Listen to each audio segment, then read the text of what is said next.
আসসালামু আলাইকুম ভিউয়ার্স, আপনাদের প্রত্যেকের জন্য আরেকটি গুরুত্বপূর্ণ কন্টেন্ট নিয়ে আমরা দাঁড়িয়েছি। সেটা হলো, বুঝতে পারেন আপনারা যে আমরা এখন ইঞ্জিন অয়েল পরিবর্তন করব। অর্থাৎ আমরা যখন ইঞ্জিন অয়েল পরিবর্তন করব তার সেজন্য কিছু নিয়মকানুন আছে। এক নম্বরে আমরা জানি যে ইঞ্জিন অয়েল পরিবর্তন করতে গেলে আপনার মিনিমাম 3000 কিলোমিটার বা 6 মাস চলার পরে আমরা পরিবর্তন করি। আমরা সাধারণত 5000 কিলোমিটার হলে অসুবিধা হয় না। তবে আপনার প্রত্যেকটি গাড়ির জন্য কিন্তু ম্যানুয়াল বুকে লেখা থাকবে, এটা সবচেয়ে গুরুত্বপূর্ণ বিষয়। ম্যানুয়াল বুকে কি কি লেখা থাকবে একটু মনোযোগ সহকারে আমাদের মনে রাখতে হবে। সেটা হলো, ম্যানুয়াল বুকে লেখা থাকবে আপনি কোন ধরনের ইঞ্জিন অয়েল ব্যবহার করবেন আপনার এই গাড়ির জন্য। ম্যানুয়াল বুকে লেখা থাকবে আপনি কতদিন পরে ইঞ্জিন অয়েল পরিবর্তন করবেন, এই জিনিসগুলো লেখা থাকবে। যদি মনে করেন এইগুলো আপনি মেনটেন করতে পারেন তবে আপনার গাড়ি ভালো থাকবে। এই জন্য হয় কি, আপনারা যদি আমার ভিডিওগুলো কন্টিনিউ দেখেন তাহলে সহজে বুঝতে পারবেন। যেমন মনে করেন আমি এখন কি করব, আমার এই যে ইঞ্জিনটা আছে, ইঞ্জিনটা হচ্ছে একটা ইএফআই ইঞ্জিন। সরাসরি সামনে থেকে আমরা দেখি, একদম সরাসরি আমরা সামনে থেকে দেখি একটা ইএফআই ইঞ্জিন। প্রত্যেকটি ইএফআই ইঞ্জিন হচ্ছে আসলে লোহার বডি। সুতরাং এই ধরনের লোহার বডির জন্য, এই ধরনের বডির জন্য কিন্তু এই যে ইঞ্জিন অয়েল দেখতে পাচ্ছেন মোবিল স্পেশাল, এটা একটা ইঞ্জিন অয়েল। এই ইঞ্জিন অয়েল কিন্তু দেখেন 20W50 আরও আছে, কিন্তু এই মোবিল স্পেশালটা হচ্ছে এই ধরনের বিবিটিআই ইঞ্জিনের জন্য, এই ইএফআই ইঞ্জিনের জন্য সবচেয়ে গুরুত্বপূর্ণ। কারণ এইটা কিন্তু অ্যালুমিনিয়াম বডি না, মাথায় রাখতে আমাদেরকে। এই ধরনের ইঞ্জিনের জন্য আমার এই ধরনের ইঞ্জিন অয়েল প্রয়োজন আছে। এই ধরনের ইঞ্জিন অয়েল যদি আমরা ব্যবহার করি, কমপক্ষে আমরা 3000 থেকে 5000 কিলোমিটার পর্যন্ত চালাইতে পারবো।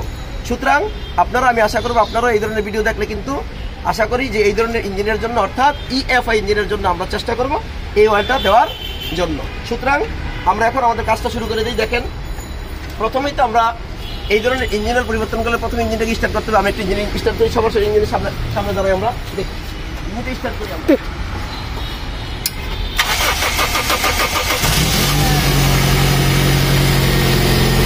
এই ইঞ্জিনটা আমরা কমপক্ষে 5 মিনিট স্টার্ট করে রাখবো, মাথায় রাখতে হবে। যদিও আমরা পূর্বে স্টার্ট করে রেখেছিলাম, 5 মিনিট যদি আমরা স্টার্ট করে রাখি, ইঞ্জিনের ভিতরে যে অয়েল আছে সেই অয়েলে কিন্তু ময়লা থাকতে পারে, ময়লা নিচে অয়েল সামনে পরে থাকতে পারে। সুতরাং এই অয়েল সাপ থেকে যাতে ইঞ্জিন অয়েলটা সব জায়গায় আসা যাওয়া করতে পারে, সেই জন্য আমরা ইঞ্জিনটাকে স্টার্ট করে রেখেছিলাম। এখন আমরা বন্ধ করে দিয়েই সাথে সাথে ড্রেন আউট করে দেবো।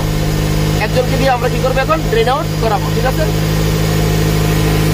ড্রেন আউট করে দিব। একটু দেখি ইঞ্জিন অয়েলটা আমরা ড্রেন আউট করবো, আমরা একটু দেখি। ইঞ্জিন অয়েলটা দেখাই তো, আমরা একটু নিচে হইয়া দেখা যায়।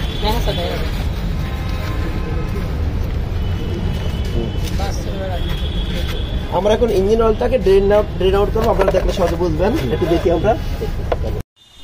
এবার আমরা অয়েল ফিল্টারটা পরিবর্তন করবো। দেখেন, অয়েল ফিল্টার যদি পরিবর্তন করতে আমরা খেয়াল করবো, সরাসরি আমরা একটু অয়েল ফিল্টারটা খুলবো। দেখেন, এই যে আমরা খুলে দিচ্ছি, আমরা অয়েল ফিল্টারটা খুলবো। খুলে অয়েল ফিল্টার পুনরায় লাগানোর কিন্তু একটা সিস্টেম আছে। আমি আপনাদের এখন এই জিনিসটা শিখাবো। দেখেন, মাথায় রাখতে হবে আমাদেরকে যে আমরা এই অয়েল ফিল্টারটা খুলি, এটা খোলো। অয়েল ফিল্টার পরিবর্তন করতে গেলে প্রথমে আমরা একটা জিনিস খেয়াল করি।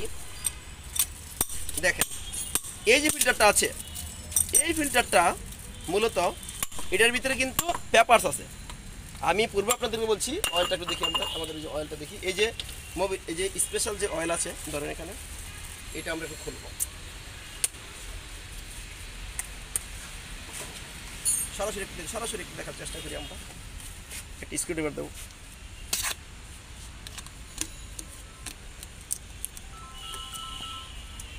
সিস্টেমটা একটু আমরা শিখবো, এদিকে দেবো।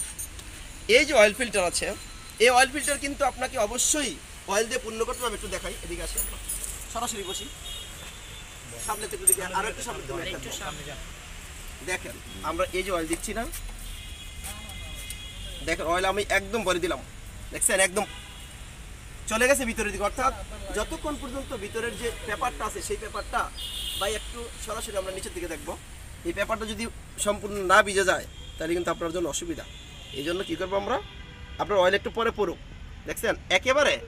দেখেন এইটার ভিতরে যে এই অয়েলটাতে আমরা দিলাম, এই অয়েলের ভিতরে যে এখন এই ফিল্টারের ভিতরে যে আপনার যে পেপারটা আছে, সেই পেপারটা কিন্তু পুরাটা এখন ভিজে গেছে। সুতরাং আমার এখন এটার ভিতরে গ্যাস হওয়ার কোনো সম্ভাবনা থাকবে না। সরাসরি দেখেন। এখন আমরা কি করবো, আমরা ফিল্টারটা সংযোগ করে দিব। আমরা এখন ফিল্টারটাকে সংযোগ করে দিচ্ছি, একটু দেখেন।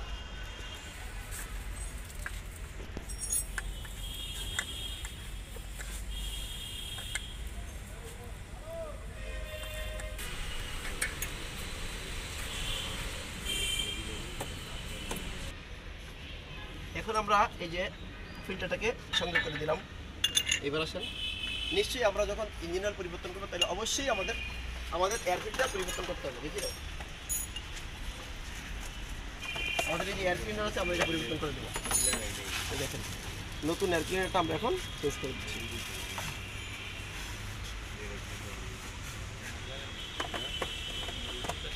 দেখতে পাচ্ছেন এয়ার ফিল্টার আমরা পরিবর্তন করে দিলাম। এবার আমরা ইঞ্জিন অয়েল পরিবর্তন করব। ইঞ্জিন অয়েলটা পরিবর্তন করতে গেলে এই যে দেখতে পাচ্ছি ফিলার ক্যাপ আছে, আমরা ইঞ্জিন অয়েল চেঞ্জ করবো এখন। তাইলে প্রথমেই আমাদের কাজ হচ্ছে ড্রেইনারটাকে সংযোগ করে দেওয়া।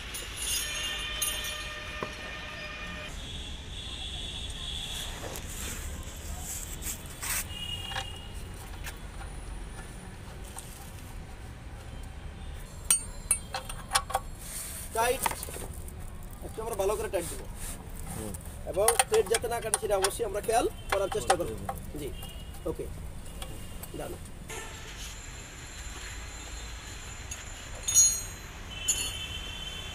আমরা যখন আমি কিন্তু পূর্বে আপনাদের বলেছি এই ধরনের ইঞ্জিনের জন্য এই ইএফও ইঞ্জিনের জন্য আপনার এই অয়েলটা কিন্তু খুব গুরুত্বপূর্ণ। আপনারা অবশ্যই এটা ব্যবহার করবেন বলে আমি মনে করি। আমার ভিডিও দেখলে অবশ্যই আপনারা সহজে বুঝতে পারবেন।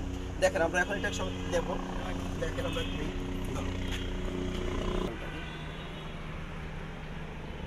আমরা কত দিব? 3.5 লিটার দেবো। এই ধরনের প্রাইভেট কারের জন্য কিন্তু 3.5 লিটার অয়েল আমরা দেবো। আপনি দিতে থাকবেন, কিন্তু যখনই আপনার 3.5 লিটার হয়ে যাবে তখন কিন্তু অবশ্যই এই আপনার এই বোতলে আপনি বুঝতে পারবেন।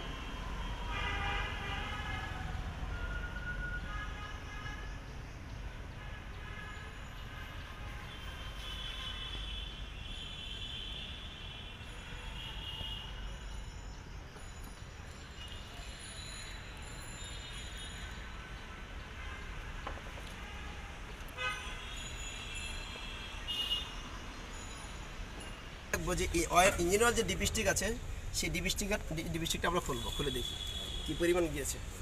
এখন থেকে খেয়াল করি, আমরা একটু খেয়াল করবো। এই যে পরিষ্কার জুট নিব আমরা একটা নিয়ে ডিপস্টিকটাকে এরকম পরিষ্কার করে দেবো। এই পরিষ্কার করে দিলাম, ডিপস্টিকটাকে এরকম পরিষ্কার করে দিলাম। দেওয়ার পরে এবার আমরা সংযোগ করে দেখাই কি ঘটনা করে দেখি। আমরা এখন ইঞ্জিন অয়েল এখানে প্রবেশ করিয়েছি, দেখেন এই পর্যন্ত আছে, কিন্তু এর আমাদের ইঞ্জিন অয়েল দেওয়া ঠিক আছে। বাট আমরা কি করব, যখনই কতক্ষণ পরে আমরা একটু চেক করবো তখন দেখবেন যে এই অ্যাপ পর্যন্ত চলে আসবে। অ্যাপের উপরে এটা উঠবে না, কারণ আমি প্রায় 3.5 লিটার আমরা ইঞ্জিন অয়েল এখানে প্রবেশ করিয়েছি। আপনারা যদি আমার উক্ত ভিডিওটা দেখেন তাহলে সহজে বুঝতে পারবেন বলে আমি মনে করি। তো মোটামুটি আমি আশা করব ফিলার ক্যাপ আমাদের এই যে আমি আশা করব আপনারা উক্ত ভিডিওটা দেখলে সহজে বুঝতে পারবেন যে একটা ইঞ্জিনের ইঞ্জিন অয়েল কীভাবে পরিবর্তন করতে হয়।